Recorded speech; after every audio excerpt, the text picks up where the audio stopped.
इंद्रः शं वरुणः शन्नो भवत्वर्यमा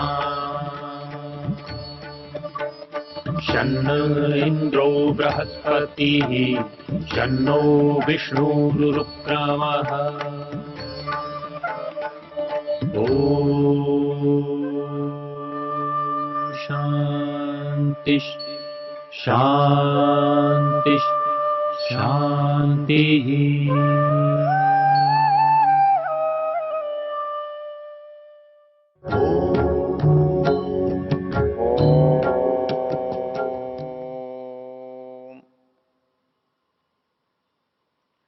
हम यजुर्वेद के मंत्र की चर्चा कर रहे हैं और उस परमेश्वर को जानने का जो सामर्थ्य है वो उसी व्यक्ति में होता है जो वेदज्ञ है, ज्ञानवान है, जो साधक है, जिसने इस जड़ और चेतन संसार को अपनी बुद्धि से, अपने ज्ञान से पृथक पृथक देखा है। जब वो पृथक पृथक देखना चाहता है और इस ज्ञान की यात्रा करता है, तब वो इस संसार के उत्पत्ति, स्थिति, प्रलय को देखता है, उस वर्तमान, भूत, भविष्य को देखता है। तब वो इन दोनों को देख करके अलग करता है। हमने पीछे देखा था, जब हम यात्रा पर निकलते हैं ज्ञान की, विवेक की, तो सबसे पहले हम अपने शरीर के धरातल पर यात्रा करते हैं। इस शरीर के धरातल पर पहली यात्रा हमारी पंचकोशों की थी। उसके बाद की यात्रा हमारे स्थूल शरीर, सूक्ष्म शरीर और कारण शरीर की है। अर्थात इनमें जो शरीर दिखाई दे रहा है, इसको हम उत्पन्न होते हुए देखते हैं, हम इसको नष्ट होते हुए देखते हैं। यदि ये यात्रा इतनी ही है तो इसमें कुछ कर्तव्य शेष नहीं रहता। इस इतनी ही यात्रा के कारण से हमारे यहां अलग अलग संप्रदायों का जन्म हुआ है। उनमें एक संप्रदाय है चारवाक। चारू ऐसे सुंदर को कहते हैं और उनकी बातचीत सुंदर लगती है, और वाम मार्ग, वाम भी सुंदर को ही कहते हैं। हमको एक बात की प्रतीति होती है कि वाम का अर्थ विपरीत होता है, बायां होता है, उल्टा होता है। ऐसा भी होता है, लेकिन वाम का अर्थ केवल ये नहीं होता है। वाम का अर्थ सुंदर भी होता है। हम किसी महिला के लिए वामाक्षी कहते हैं तो टेढ़ी आंख वाला अर्थ नहीं होता है, सुंदर आंखों वाला होता है। वामांगी कहते हैं तो वाम अंग का मतलब होता है सुंदर अंगों वाली। तो वाम मार्ग जो है वो बना था कि वो बातें बहुत अच्छी लगती थी, उसकी वाणी सुंदर लगती थी। उन लोगों ने इस शरीर को ही सब कुछ माना, इस शरीर की उत्पत्ति से ही जीवन को माना, और शरीर की समाप्ति को ही जीवन की समाप्ति समझ लिया। इसलिए उनका सिद्धांत बना कि क्या अंतर पड़ता है, शरीर को ही सुख देना सबसे महत्वपूर्ण है। इस शरीर को सुख देते रहिए, शरीर के उत्तरदायित्व शरीर के रहने तक ही हो सकते हैं। इसलिए इसके बाद इसका कोई उत्तरदायित्व शेष नहीं रहता। उन्होंने कहा, यावत जीवेत सुखम जीवेत, ऋणम कृत्वा घृतम पिबेत, भस्मीभूतस्य देहस्य पुनरागमनम कुतः। उन्होंने शरीर को सत्य माना, शरीर को अंतिम माना, और उन्होंने कहा कि यदि शरीर ही सत्य है, शरीर ही अंतिम है, शरीर ही जीवन है, तो हमें इस शरीर की ही चिंता करनी चाहिए। इस शरीर को ही सुखी रखने का यत्न करना चाहिए। तो उन्होंने लिखा कि यावत जीवेत सुखम जीवेत, ऋणम कृत्वा घृतम पिबेत। यदि किसी को ऋण लेना पड़े, कर्जा करना पड़े, उधार लेनी पड़े, ले लो, उसका बोझ आप पर नहीं रहेगा। क्यों नहीं रहेगा? कि किसी न किसी दिन तो इसको मर जाना है, इस शरीर को समाप्त हो जाना है, और जिस दिन ये शरीर मर जाएगा या समाप्त हो जाएगा, तब इसको लोग ले जाकर जला देंगे। तो अब यदि आपने किसी से कर्ज लिया है, उधार लिया है, तो इस शरीर से कौन वसूल करेगा? वो तो समाप्त हो गया। इसलिए जब हम ये मानते हैं कि जीवन केवल शरीर तक है, तो ऐसा लगता है जैसे हमारी समस्याएं बहुत सामान्य हो गई हैं, हल्की हो गई हैं, हल हो गई हैं। हमारा कर्तव्य हमें पता लग गया है कि इस शरीर तक हमको अपने को ठीक रखना है, इसी को सुंदर बनाना है, इसी को निरोग बनाना है, इसी को पुष्ट करना है। और ये जब नष्ट हो जाएगा, जो हमारे हाथ में नहीं है, हो जाने दो, इसके बाद इसका कुछ भी बचता नहीं है, कोई उत्तरदायित्व तो शेष नहीं रहता। जन्म से इसकी जिम्मेदारी प्रारंभ हुई और मृत्यु पर इसकी जिम्मेदारी समाप्त हो गई। लेकिन ये तो बहुत स्थूल बुद्धि की बात है। वास्तव में हम देखते हैं कि ये जो शरीर है, इसके साथ प्रयत्न करने पर भी इसके साथ सदा अच्छा नहीं होता, ये सदा सुखी नहीं होता। एक साथ एक घर में एक समान स्थितियों में पैदा होने पर भी किसी का शरीर अच्छा है, बुरा है, रोगी है, निरोग है, सुंदर है, असुंदर है,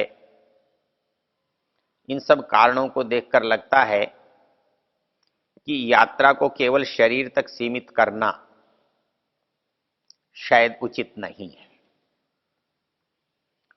तो ये शरीर तो जाता नहीं है, फिर जाता कौन है? और आत्मा को यदि आप जाने वाला कहते हैं तो उसके साथ एक समस्या है। वो निर्विकार है, स्वरूपतः अपरिवर्तनीय है, पवित्र है, शुद्ध है, बुद्ध है, उसमें कोई अंतर नहीं आता। तो जो चीज जा रही है वो जाएगी कैसे? उसे लेकर कौन जाएगा? तो इसलिए शास्त्र ने एक और शरीर की कल्पना की है, जिसे सूक्ष्म शरीर कहते हैं। ये 18 तत्वों से बना होता है और ये प्रलय काल तक हमारे साथ रहता है, अर्थात जन्म जन्मांतर तक हम उस शरीर के साथ यात्रा करते हैं। उस शरीर में मन, बुद्धि, अंतःकरण, चित्त का समावेश होता है। इसलिए जो कुछ हम अच्छा करते हैं, बुरा करते हैं, सुख करते हैं, दुख का करते हैं, उन सब के संस्कार, उन सब के बीज उस शरीर में रहते हैं और उसके द्वारा हम यात्रा करते हैं। और वो यात्रा पूरे संसार में जीवन में चलती रहती है, प्रलय तक या मुक्ति तक, जैसा भी शास्त्र कहते हैं। और जो उसके बाद आता है उसको हम कारण शरीर कहते हैं। वो कभी भी नष्ट होने वाला नहीं है, वो जीव के साथ सदा रहता है। तो इस दृष्टि से ये जो विवेक है, इसमें हम इन सब चीजों को अलग अलग करते हैं। हम शरीर को, फिर इसकी दशाओं को करते हैं। इसके अंदर जो रहने वाला तत्व है उसको जब अलग देखते हैं तो उसको कभी शरीर से जुड़ा हुआ देखते हैं और कभी उसे आत्मा से जुड़ा हुआ देखते हैं। तो ये जो जुड़ी हुई परिस्थिति है, इसको हम अवस्था कहते हैं।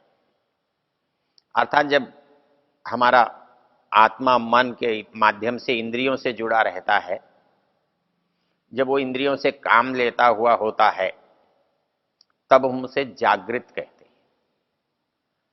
जब हम इन इंद्रियों से काम नहीं लेते हमारा मन जागता रहता है और इंद्रियां शिथिल रहती हैं, तब हम उस दशा को स्वप्न कहते हैं। और उसके अंदर मन अपनी सृष्टि की रचना करता रहता है। जब ये परिस्थिति आती है और वो जब अंतिम तीसरी दशा में जाता है, तब वो आनंद की अनुभूति करता है। वो प्राण के साथ जुड़ा रहता है, क्योंकि प्राण आत्मा के साथ जुड़ा हुआ है, इसलिए आत्मा के निकट होने का जो अनुभव है आनंद का, वो उसके अंदर होता रहता है। तो ये जब उसको ज्ञान हो जाता है मनुष्य को, ये विवेक उसके अंदर आ जाता है, तो फिर वो संसार की वस्तुओं के प्रति आग्रह नहीं रखता। वो इसका उतना ही लाभ उठाता है, उतना ही उपयोग करता है जितना इस शरीर के लिए आवश्यक है, इस जीवन यात्रा के लिए आवश्यक है। तो वो अनावश्यक वस्तुओं से उसको विरक्ति होती है, वैराग्य होता है, दूरी होती है। इसको यदि योग दर्शन की भाषा में देखें, वहां जो हमारी वृत्तियों को संसार की ओर उन्मुख किए हुए अनुभव करते हैं, उसके लिए उन्होंने एक ही बात कही है, अभ्यास वैराग्याभ्याम तन निरोधा। अर्थात जो हमारी संसार की वृत्तियां हैं, हम उन्हें आत्मा की ओर ले जाना चाहते हैं, तो उसको उनकी ओर मोड़ने के दो उपाय हैं। एक उपाय है कि बार बार संसार से हटाकर परमात्मा की ओर उनको उन्मुख करना। ये बार बार करना जो है, ये अभ्यास कहलाता है। और जान करके अनिच्छा करना। तो ये जो ज्ञान पूर्वक अनिच्छा करना है, ये वैराग्य का मूल कारण है। इसको दर्शन की भाषा में कहते हैं दृष्ट अनुश्रविक विषय वितृष्णस्य वशीकार संज्ञा वैराग्य।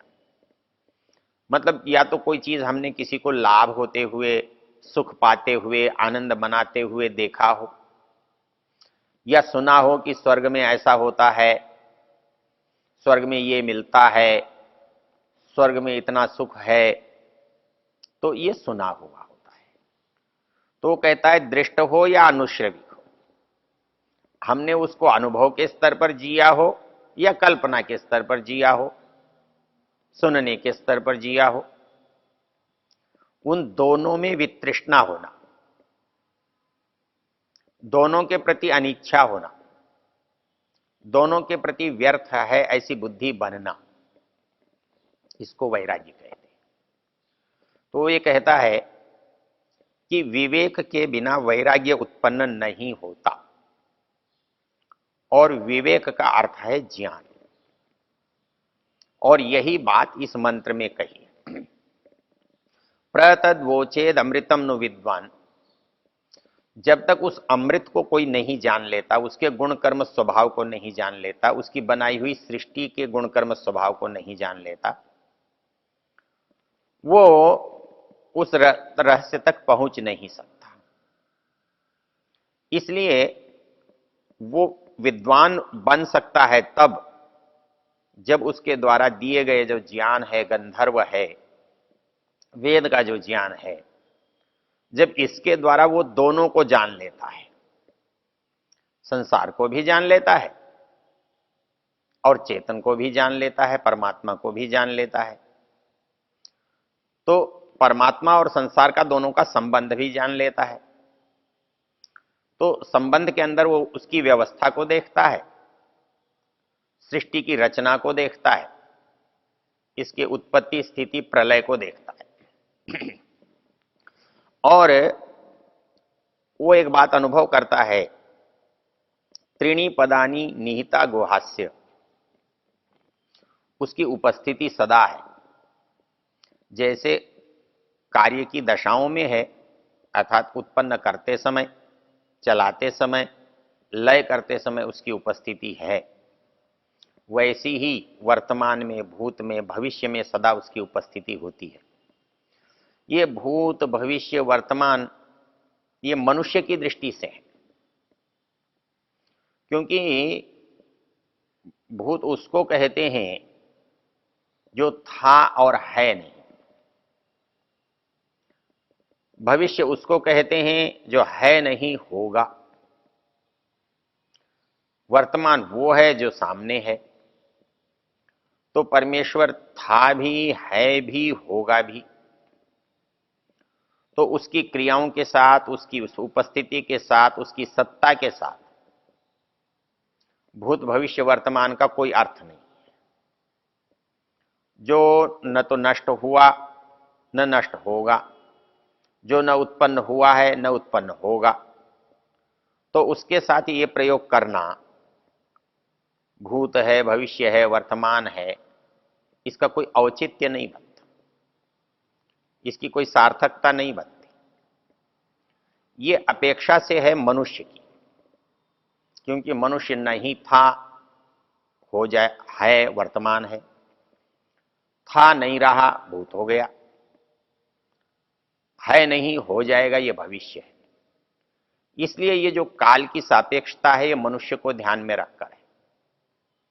तो इसलिए मंत्र ने एक जो महत्वपूर्ण बात कही है वो ये कही है, अरे भाई वो चीज बोलो, वो चीज बताओ, ऐसा तो कोई मिल जाए जो इस चीज को बताता हो।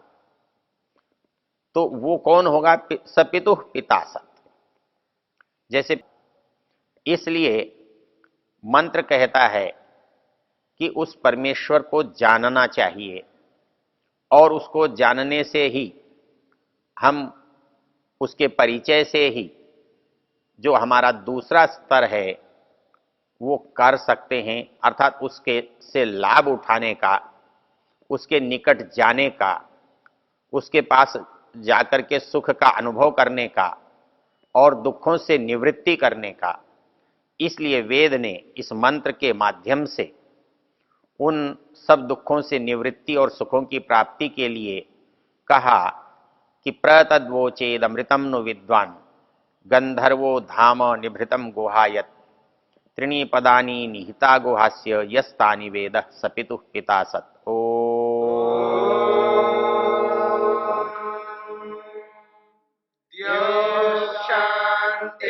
शांतिरंतरिक्षं शांतिर्पृथिवी शांतिरापः शांतिरोषधयः शांतिः वनस्पतयः शांतिर्विश्वे देवा शांतिर्ब्रह्म शांति सर्वं शांति शांतिरेव शांति शांति।